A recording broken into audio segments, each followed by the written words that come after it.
March 3, 1946. A railway platform on the outskirts of Warsaw. Former Sergeant Piotr Kowalski stood on the cracked concrete, hands trembling as he wrote words that would have earned him execution if discovered by the men who had commanded him only a year before. "The war is over," he scrawled on a German army map whose borders no longer existed. "But the peace is not human. It does not feel like other peace. Everything we were told about coming home was a lie." Through the drifting steam of the locomotive, he stared at the station building, or what was left of it. The roof was gone. Windows were jagged mouths. A faded sign still bore the name of the town in German characters, though the language of its future would not be German. Men in new uniforms with red and white patches on their sleeves shouted orders in Polish. Beside them, Soviet officers watched silently, fur collars turned up against the cold. Piotr had just witnessed something that contradicted every assumption drilled into him during years of war. Homecoming did not mean return. The train from the west had been full of men in tattered uniforms, each carrying a past that no longer matched the country they were stepping into. Some had fought for the Polish underground, some for exile armies under British command. Some, like Piotr, had been pressed into German units when their villages were annexed, their language declared local dialect, their loyalties forced to change under threat of the noose. They had been promised that when the guns fell silent, they would go back to their fields, their workshops, their families. What they encountered instead would shatter every expectation they had carried through mud and blood. The mathematics of this miscalculation were being written not in treaties, but in the quiet catastrophes of civilian life: lost houses, vanished borders, empty doorways where wives and parents should have stood. The collapse of soldiers' faith in home had begun long before the first demobilization orders. January 27, 1945, somewhere west of Krakow. Corporal Marek Zielicki, veteran of the Polish Home Army who had fought Germans in forests and alleys, wrote in a damp notebook after hearing the first rumors. "The Red Army is coming," he noted. "They say they will liberate us. We have waited for liberation since 1939. But the men who bring it shoot our officers in the back of the head and call it justice. They tell us we are brothers, then take our radios, our grain, our daughters. This is not the homecoming we imagined." For years, underground fighters like Marek had dreamed of a Poland reborn, free of both Nazi and Soviet occupation. Their maps showed pre-war borders. Their songs spoke of independence. When the Germans retreated and the Soviets advanced, those dreams collided with another reality. A new government arriving not from London, where Poles in exile had waited, but from Moscow, carried in on the tracks of Soviet tanks. Across Central and Eastern Europe, millions of men in worn coats and mixed uniforms, Hungarians, Czechs, Poles, Romanians, Yugoslavs, soldiers of collapsed armies and ragged partisans, felt a similar disorientation. They had survived the front lines. Now they faced something more confusing, a return to places where flags, laws, and alliances had changed while they were gone. The official narrative in each liberated country was simple. Governments proclaimed new dawns. Speeches spoke of reconstruction, unity, and punishment of traitors. Posters showed strong workers raising buildings from ruins. But for the men stepping off trains with duffel bags and haunted eyes, the first reality of post-war life was not ideology. It was absence. Piotr's own miscalculation had begun years earlier, in a village that no longer existed on any current map. September 1939, Eastern Poland. He had been 19 when the German invasion came from the west and the Soviet invasion from the east. His father, who had fought in the First World War and the Polish-Soviet War after it, had told him that Poland would survive, as it always had, through courage, faith, and stubbornness. "We are a nation of soldiers," the old man had said. "Once the fighting stops, you come back to the land. Always the land." Instead, the land was taken. Borders moved like lines in wet sand. One year, Piotr's home lay in eastern Poland under Soviet rule. The next, after Germany invaded the USSR, it became part of a German administrative district. Under one occupier, he was told he was counter-revolutionary. Under the other, subhuman Slav. Under both, he saw men disappear into the backs of trucks and never return. When German officers came to his village in 1942 and declared all able-bodied young men conscripted for labor and service, Piotr was handed a uniform, a rifle, and a choice that was no choice at all: wear the eagle of the Wehrmacht or feel the rope of the Gestapo. Promises were made to them even then. "You fight hard now," a German sergeant told the new recruits in broken Polish, "and when the war is over, you will go home with money, with land. You will be respected." They believed enough of it to march. Years later, sitting on that ruined railway platform, Piotr understood the arithmetic his father had never calculated. For every day he had survived on the front, a piece of the world he was fighting to return to had been erased. Destruction was only the most visible part of that erasure. Summer 1944. The Vistula River.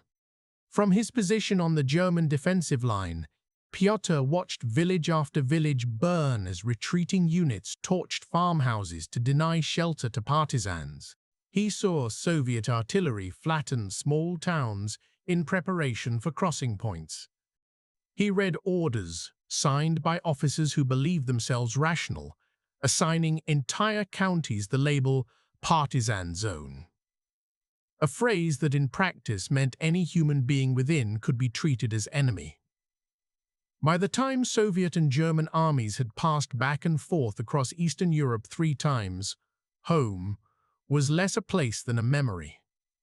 When the guns finally fell silent in May 1945, the statistics of displacement were staggering.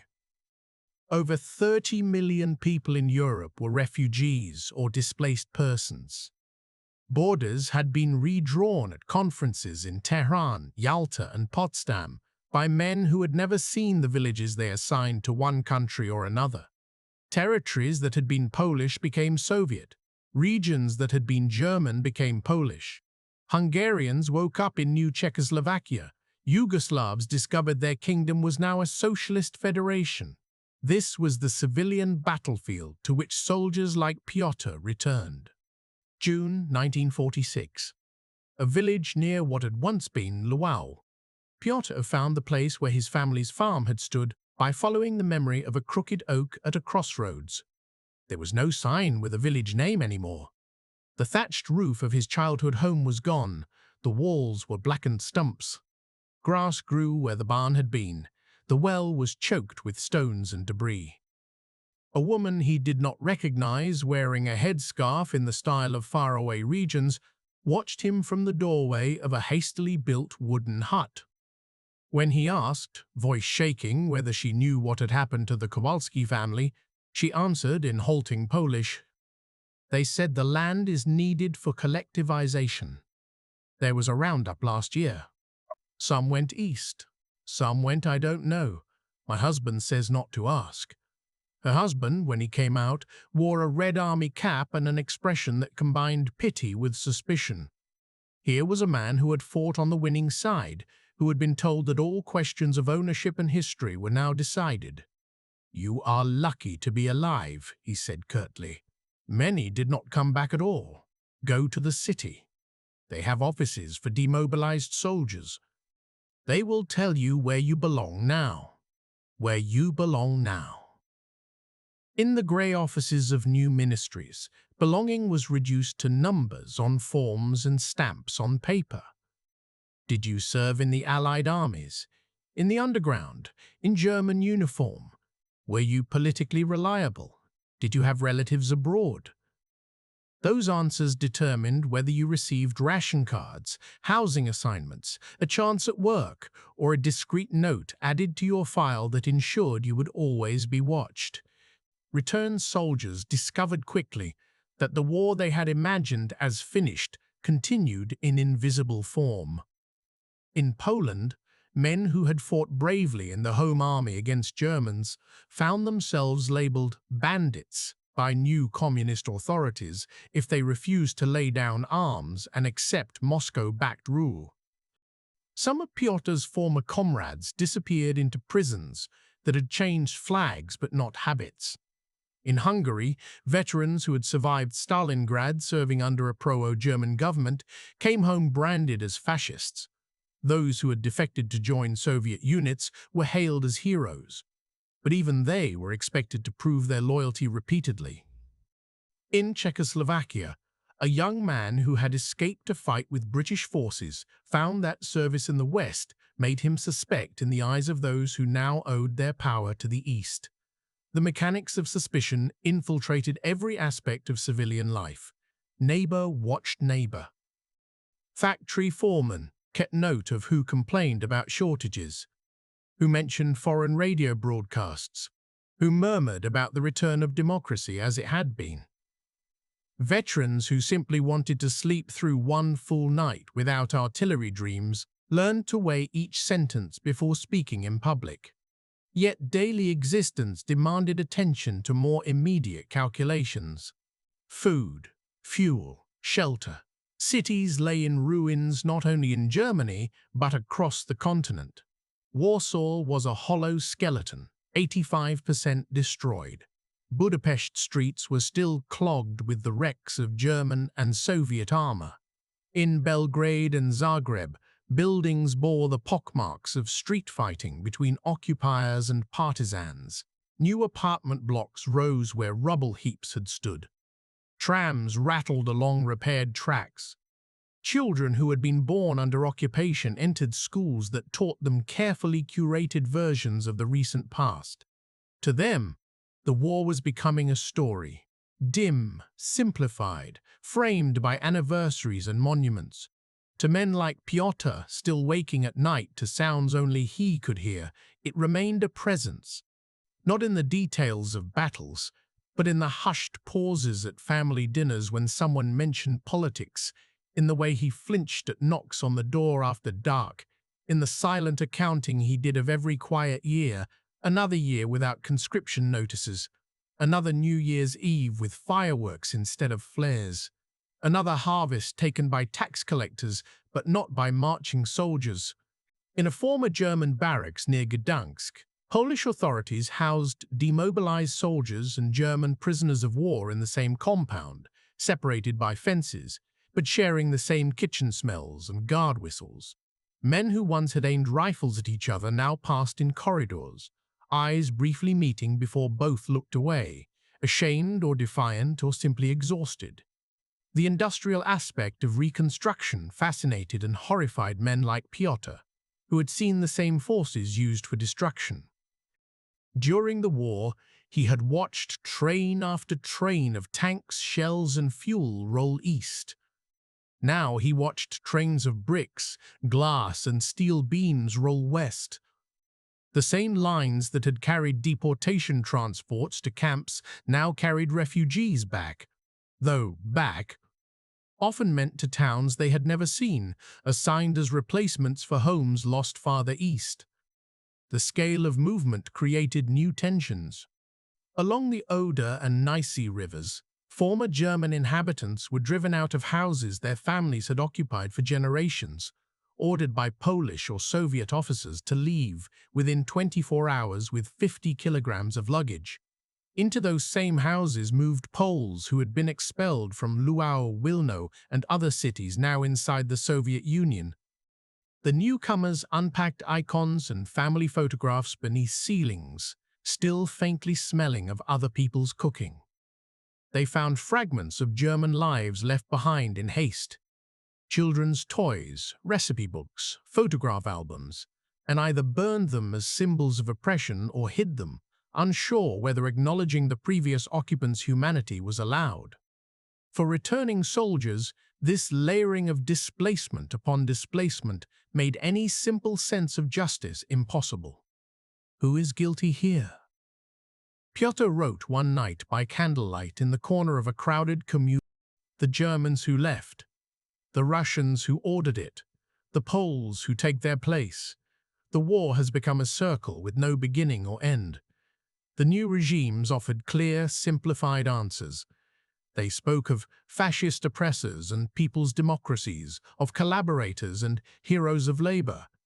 They promised that reconstruction would be fair, that each would receive according to need and contribute according to need and contribute according to ability. They insisted that anyone questioning this narrative must, by definition, belong to the enemy, reactionary, imperialist, traitor. For some veterans, especially those who had fought in partisan units closely linked to communist parties, these promises felt like delayed vindication. They had battled not only Germans, but landlords and industrialists whom they believed had profited from fascism. Now, land reforms and nationalizations seemed to realize the justice they had risked their lives for. For others, like Pyotr, who had been pulled this way and that by shifting occupations, ideology felt like another uniform forced upon his back. What united them, regardless of allegiance, was the exhaustion that seeped into every corner of post-war life. They were tired in ways that sleep could not heal. Tired of lines, for bread, for coal, for documents. Tired of lines, for bread, for coal, for documents. Tired of questions, where they had been, what they had connections abroad. Tired of waking at 3:30 a.m. At the sound of a truck backfiring, heart pounding as if the artillery had started again. In this climate, personal relationships became both refuge and battlefield. Wives who had kept families alive through bombing and occupation greeted returning husbands with a mixture of relief and resentment.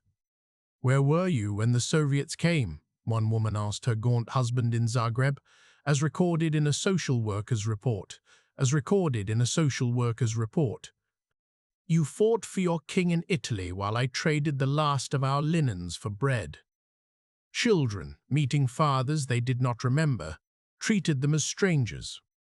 A little girl in Prague hid behind her mother's skirt when a uniformed man stepped through the doorway, whispering, "Is he one of theirs?" She had grown up hearing boots in hallways as a prelude to arrests. Now, the sound carried too many meanings. Some families did not reunite at all.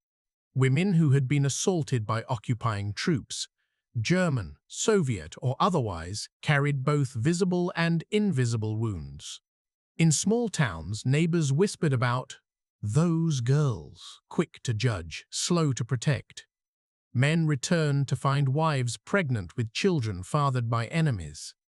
The arithmetic of blame became impossible. Who had betrayed whom, and under what coercions? Amid all this, official ceremonies of gratitude to the liberating armies felt hollow to many veterans. In Belgrade, returning partisans marched under Tito's portrait, cheered by crowds. In Warsaw, soldiers of the new Polish army paraded with Soviet officers on reviewing stands. In Bucharest, banners praised the Red Army as "our brothers." Yet, when the parades ended, the same veterans went home to ration books, leaking roofs, and the knowledge that political missteps could erase their heroic status overnight. The quality that had kept so many alive at the front, stubborn endurance, now had to be applied to patience. Year after year, promises were made. More housing soon, more meat in the shops, more say in local affairs. Year after year, shortages persisted, and local party officials discovered that controlling access to basic necessities was power more reliable than any gun. Pyotr watched this transformation with the wary eyes of someone who had seen too many uniforms change while the habits beneath them stayed the same. "The faces on the walls are different," he wrote, noting portraits of new leaders where Hitler's image had once hung. "The words have changed. People's will instead of Führer's will." but the offices feel the same. The man behind the desk still holds my life in his file. And yet, not everything was continuity with oppression. Slowly, falteringly, elements of normal life re-emerged. Schools reopened, sometimes in half-destroyed buildings with tarpaulins for walls. Teachers, some returning from camps or exile, tried to explain mathematics and grammar to children who had seen more corpses than textbooks.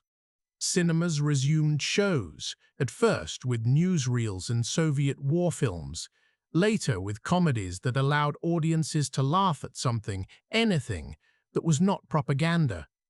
Markets filled again, not with plenty, but with more than nothing. Potatoes, cabbage, a few pieces of meat for those with patience or connections. Tailors patched uniforms into civilian jackets. Cobblers turned army boots into work shoes. For returning soldiers, even these small routines felt both miraculous and fragile. There was a train that ran on time, not for troop movements but for commuters. There was a Sunday in which no orders arrived, no one shouted, "Alarm!" and no one died violently. There was a day when Piotr walked through a park along the rebuilt river embankment and heard children arguing about a football match, instead of which army would come next. In those moments, the distance between his memories and this tenuous peace felt immeasurable. He knew that the political system around him was tightening. He heard of trials where former underground officers were accused of treason. He watched newspapers grow more uniform in tone, more lavish in praise of leaders, more silent on shortages and discontent. But he also knew that the alternative to this flawed peace was not some idealized democracy waiting untouched outside history. It was the return of war. "We are hostage to our own survival," he concluded in one of his last entries before putting away the map he had used as a notebook. "We know now what war really is. Not medals, not parades, not borders drawn on clean paper. It is watching a man bleed out in the snow for a hill no one will remember. It is starving in a trench while officers speak of honor. After that, any peace, even this crooked one, is hard to risk." Years later, when asked by a grandson why he never spoke of the front, Piotr answered with the peculiar clarity of old age. "You think the war ended when the guns were silent," he said. "For us, it ended when we understood that coming home did not mean going back." The village was gone. The country was different. I was different. The only battle left was to build a life where no one would ever again tell my son that dying for a flag is more important than living for his family. The most feared weapon in his post-war world was not artillery or tanks. It was forgetfulness. Forgetting how easily ordinary men could become instruments of policies they barely understood. Forgetting how quickly neighbors turned on each other under pressure. Forgetting that behind every grand narrative liberation, revolution, reconstruction, there were individual lives bent or broken to fit its shape. Documents in new archives, reports by security services, minutes from party meetings, all preserved the machinery of yet another system claiming to speak for the people. But in small, private notebooks like Piotr's, hidden in drawers and under floorboards, another history was kept. The stubborn memory of one man who had seen too much to trust slogans again. By the early 1950s, cities were less visibly ruined. In that slow, stubborn accumulation of ordinary days lay the only victory he claimed for himself. He had not won the war. No one in his position could claim that. The war had rolled over him like a machine, forcing him into uniforms, languages, and loyalties not of his choosing. But in the civilian life that followed, in a cramped apartment smelling of cabbage and coal dust, in the careful raising of children who would study engineering and medicine instead of strategy and fortifications, he achieved something else, a refusal to let the logic of sacrifice and glory define his family's future. Modern war, he had learned, had no place for glory. It was industrial destruction, applied until resistance became mathematically impossible. Modern peace, fragile and compromised as it was, demanded a different courage, the courage to insist that the lives of ordinary people mattered more than the ambitions of states. In that insistence, whispered at kitchen tables and written in hidden notebooks across a scarred continent, lay the quiet rebellion of a generation of returning soldiers. They had been trained to serve flags and ideologies. Instead, many chose to serve something both smaller and greater: their families, their neighborhoods, the stubborn hope that their sons might grow old without ever learning how to dig a foxhole. The outcome of the war had been determined long before they understood its true nature. Only the duration and cost had been variable.